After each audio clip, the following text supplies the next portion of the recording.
నమస్తే, నేను మీ Gopi. Welcome to our channel. ప్రస్తుతం మనతో పాటు ఉన్నారు ప్రొడ్యూసర్ నటి కుమార్ గారు ఉన్నారు. ఆయనతో మాట్లాడదాం. నమస్తే అండి. మనం చూసుకోవచ్చు, గత కొన్ని రోజుల క్రితం భారత్కి పాక్ మధ్య నానా బీభత్సం సంబంధించిన యుద్ధాలు జరిగినాయి. పాక్ సంబంధించిన కొంతమంది టెర్రరిస్టులు మన భారతదేశంలోకి వచ్చి చాలామంది మన భారతీయుల్ని, ఒక ఇద్దరు విదేశీయుల్ని కూడా అతి కిరాతకంగా చంపడం జరిగింది. దాని తర్వాత సింధూర్ ఆపరేషన్ సింధూర్లో భాగంగా మన భారతదేశం సంబంధించిన కొంతమంది జవాన్లు మనం కోల్పోయాం. తర్వాత ఇప్పుడు సీజ్ ఫైర్ నడుస్తుంది. రేపు 18కి లాస్ట్ డేట్ ఇచ్చారు. ఒకవేళ సీజ్ ఫైర్ అయిపోయినా సరే కవింపు చర్యలు మరలా మొదలు పెడితే భారత్ ఏ విధంగా రియాక్ట్ అవుతుంది? ఫస్ట్ ఆఫ్ యుద్ధం మనం ప్రకటించలే.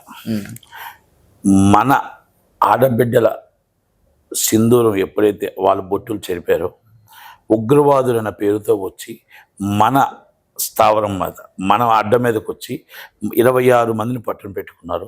అలా ఎన్నో వేల మందిని పోగొట్టుకున్నాం. ఈ ఉగ్రవాదుల స్థావరాల వల్ల, ఈ ప్రేరేపిత ఉగ్రవాదుల వల్ల కొన్ని వేల మందిని మనం పోగొట్టుకున్నా కూడా ఏ రోజు మనం పాకిస్తాన్ మీద మనం వార్కి వెళ్ళా, పాకిస్తాన్ మీద మనం గొడవకి వెళ్ళా.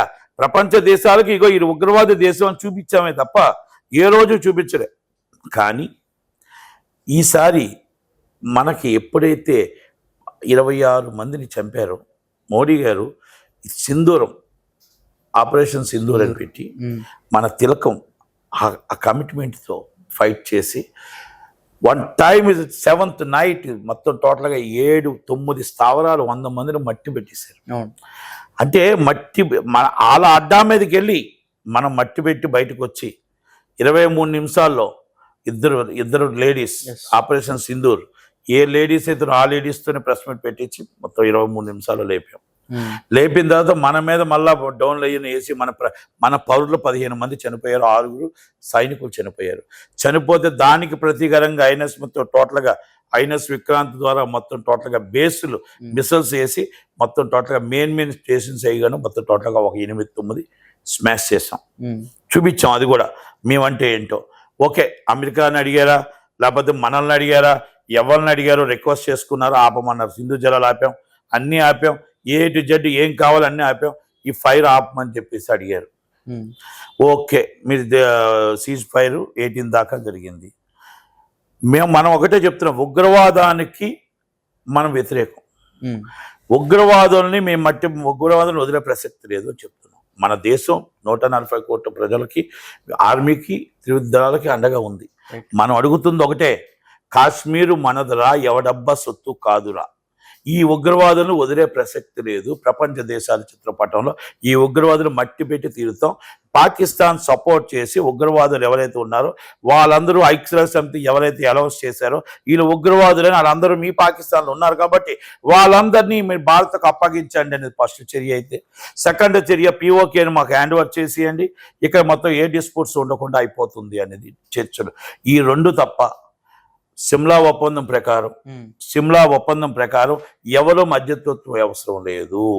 మేము యుద్ధం కోరుకోవట్లేదు, పాక్ పౌరుల్ని మేము చంపాలనుకోవట్లేదు, పాక్ పౌరులకి ఎక్కడ దాడి జరగలేదు, ఉగ్రవాదుల మీద మాత్రమే దాడి జరిగింది.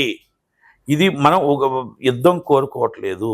మనం సీజ్ ఫైర్ అయినా మళ్ళా రేపు కవింపు చర్యలు చేస్తే మన సత్తా ఏంటో మనం చూపించాం, మళ్ళా సింధూర్ 2లో చూపించాం, మళ్ళా చూపిస్తాం.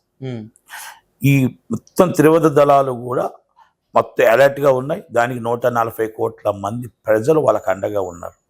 కావాలంటే అందరూ తోడుగా అండగా వచ్చి ఏకదాటిగా పోరాటానికి సిద్ధంగా ఉన్నారు. Hats off and soldiers. America అధ్యక్షుడు వారికి ఒక రిక్వెస్ట్ ఏంటంటే, is a developing country India. Apple అవ్వచ్చు, సోన్సో డెవలపింగ్ కంట్రీ ఇస్ 140 కోట్లు డెవలపింగ్ కంట్రీ ఇండియా. ప్రపంచ దేశాల్లో ఈరోజు గర్వించదగ్గ ప్లేస్లో ఇండియా ఉంది. మేము డెవలప్ చేసుకుంటూ, ఉద్యోగాలు ఇచ్చుకుంటూ, డెవలప్ చేసుకుంటూ, సోమని మొత్తం టోటల్గా అన్నీ కూడా పరిశ్రమలు ఇక్కడ తెప్పించుకుంటూ, డెవలప్ చేసుకుంటూ ప్రపంచ దేశాల చిత్రపటంలో ఇండియా చాలా గర్వంగా చెప్పుకుంటుంది. కానీ పాకిస్తాను బాంబులు పేలుస్తూ ఎడారైపోయి ఆ 340 రూపాయల బియ్యం రేట్లలో ఉండి ఈరోజు మొత్తం అన్నం దొరక్క, పెట్టు దొరక్క, ఆకలితో ఉండి మొత్తం టోటల్గా జీడిపి పడిపోయే పరిస్థితుల్లో ఉండేటప్పుడు ఇట్స్ ఎ గ్రేట్ కంట్రీస్ అని మీరు అనకూడదు అంటారు అధ్యక్షుడు వారి. It's a great country India, it's a Bumble country is a Pakistan. అది మీరు తెలుసుకోగలగాలి. అంతే తప్ప మీరు ఎక్కడ చూడండి ఆకలితో అలమటించిపోవడం. ఏదైనా డెవలపింగ్ కంట్రీ ఉందా, ఎక్కడ ఎప్పుడు బాంబు వేస్తాడు, ఎప్పుడు ప్రాణం భయంతో వెళ్ళాలి. ఈరోజు ఇండియాకి వెళ్ళేటప్పటికి భరోసాతో వెళ్ళాలి. ఈరోజు వాళ్ళు బాంబులు వేస్తే తిప్పి కొట్టడానికి రెడీగా చేసాం. దొంగ దెబ్బతో 26 మందిని ప్రాణాలు పట్టున పెట్టుకున్నారు తప్ప ఏ రోజు కూడా చేయలేదు. మనం మనస్ఫూర్తిగా మనం ఇక్కడికి వస్తే హ్యాపీగా ఉండొచ్చు. మన కంట్రీ గొప్పదా? మరి పాకిస్తాన్లో వెళ్తే ఏ బాంబు పడుతుందో, ఏ గన్నకు పేలుతుందో, ఏ బలిస్తాన్తో పేలుతుందో, కాందార్ నుంచి ఎక్కడి నుంచి పేలుతుందో తెలియని పరిస్థితుల్లో అక్కడ ఉన్న వాళ్ళకి పాకిస్తాన్ బెటరా? మరి 2 కంట్రీస్ గ్రేట్ కంట్రీస్ అని అనకూడదు అధ్యక్షుడు వారు. కనుక ఎవరి మధ్యత్వం అవసరం లేదు. ఎవరిని చూసో ఇంకొకరిని చూసో వాళ్ళని చూసో మేము రాలే. మాకు జరిగిన నష్టాన్ని మేము పూడ్చుకోవడానికి, ఉగ్రవాదం పోరాటం చేయడానికి సింగిల్గానే వెళ్ళాం. Yes had stop to you and Russia. Russia ఒకటే చెప్పారు, గత 50 సంవత్సరాల నుంచి మేము వాళ్ళకి స్నేహస్తు ఉంది. ఎప్పుడు కూడా వారంటే వాళ్ళతో ఎప్పుడు ఉంటాం, వాళ్ళతోనే ఉంటాం. ఉగ్రవాదులు మట్టి పెట్టడానికి కానీ దేనికైనా భారత సపోర్ట్గా ఉంటాం అని చెప్పి డైరెక్ట్గా అనౌన్స్ చేసింది రష్యా. తర్వాత ఇజ్రాయెల్ ఉగ్రవాదాన్ని మట్టు పెట్టడానికి ఎప్పుడు ఏ మద్దతు కావాలంటే ఏది కావాలంటే ఇస్తామని చెప్పారు. తక్కువ వాళ్ళంతా టర్కీ వచ్చింది సపోర్ట్, చైనా వచ్చింది support. Turkey out, China out. ఏం మిగిలింది? వాళ్ళ మిసైల్స్ అవుట్, వాళ్ళ ఫ్లైట్లు అవుట్, వాళ్ళ మనుషులు అవుట్. పాకిస్తాన్కి వచ్చే టర్కీ ఈరోజు ఏమైంది?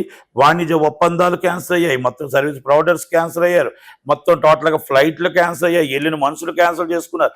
అంటే మేము మీకు వచ్చే భూకంపం వస్తే మేము సాయం చేయడానికి వచ్చి చాక్లెట్లు ఇచ్చి, బిస్కెట్లు ఇచ్చి, మీకు ఎన్నో మొత్తం ఫుడ్ ఇచ్చి అన్నీ మేము చేస్తే, మానవత్వంతో మంచితనంతో మేము చేస్తే, మా మీదే నువ్వు యుద్ధానికి కాలు దూవిన వ్యక్తికి మీరు సపోర్ట్ చేస్తే మేము ఎలాగుంటామని మా 140 కోట్ల ప్రజలు ఇస్తాన్బుల్కి ఆల్ టికెట్స్ అన్ని క్యాన్సిల్ చేసేసారు. Flights cancel. అది కేపాల్ గారికి తెలియక నన్ను పంపించట్లేదు గోల్ పెడుతూ ఉంటాడు ఆయన. నేను కేపాల్ కామెంట్ ఒకటి చూసాను. అదే రాకెట్ మీద ఎక్కాలని ఆయన బాధ. ఆయనకి అది కాదు సార్, మన కంట్రీకి ఆయన సపోర్ట్ చేశాడు కాబట్టి ఎవరిని వెళ్ళవట్లేదంటే నన్ను ఎందుకు వెళ్ళినప్పుడు నేను ఇండియా మీద కేసేస్తానంటే ఆయన. ఓకే, అది ఒక డిఫరెంట్ కామెడీ పీస్. మనం ఇప్పుడు ఆయన్ని కేపాల్ గారిని ఇప్పుడు తీసుకోవచ్చు కాదు. Very serious man, very honest and ప్రపంచ దేశాల్లో తెలిసిన వ్యక్తి. ఏది ఏమైనా ఒకటి మాత్రం వాస్తవం, ఎవరు సపోర్ట్ చేసినా చేయకపోయినా ఇండియాకి 140 కోట్ల భారతీయులు త్రివిధ దళాలకి సపోర్ట్ ఉంది కాబట్టి మాకు మేము ఎదుర్కోగలం, మాకు మేము నిలబడగలం, మాకు మేము సాధించుకోగలం, మా ఇండియాని మేము కాపాడుకోగలం. కాశ్మీర్ మనదరా, ఎవడబ్బా సొత్తు కాదు అని మళ్ళా చెప్తున్నాను ఈ మాట. ఇది పీఓకే మాది, మీది కాదు, మాది. కనుక దాన్ని కాపాడుకోవడానికి మేము ఉగ్రవాదాన్ని మట్టు పెట్టండి అని చెప్తున్నాం. కానీ ఆర్మీ ఉగ్రవాదానికి సపోర్ట్ చేస్తాను, పాకిస్తాన్ ఉగ్రవాదానికి సపోర్ట్ చేస్తాను, పాక్ ప్రజలను అనాథలుగా వదిలేస్తానంటే ఐఎమ్ రెడీ. కానీ యుద్ధం కోరుకోవట్లేదు ఇండియా. ఉగ్రవాదాన్ని మాత్రమే మట్టు పెట్టాలని కోరుకుంటుంది. అది ఆలోచించుకుంటారా, ఏం చేస్తారనేది డిసిషన్ వాళ్ళు ఆలోచించుకుంటారు. కనుక మోడీ గారు ఎప్పుడు రెడీగానే ఉన్నారు, త్రివిధ దళాలు రెడీగా ఉన్నాయి. Thank you very much. Thank you sir. Thank you.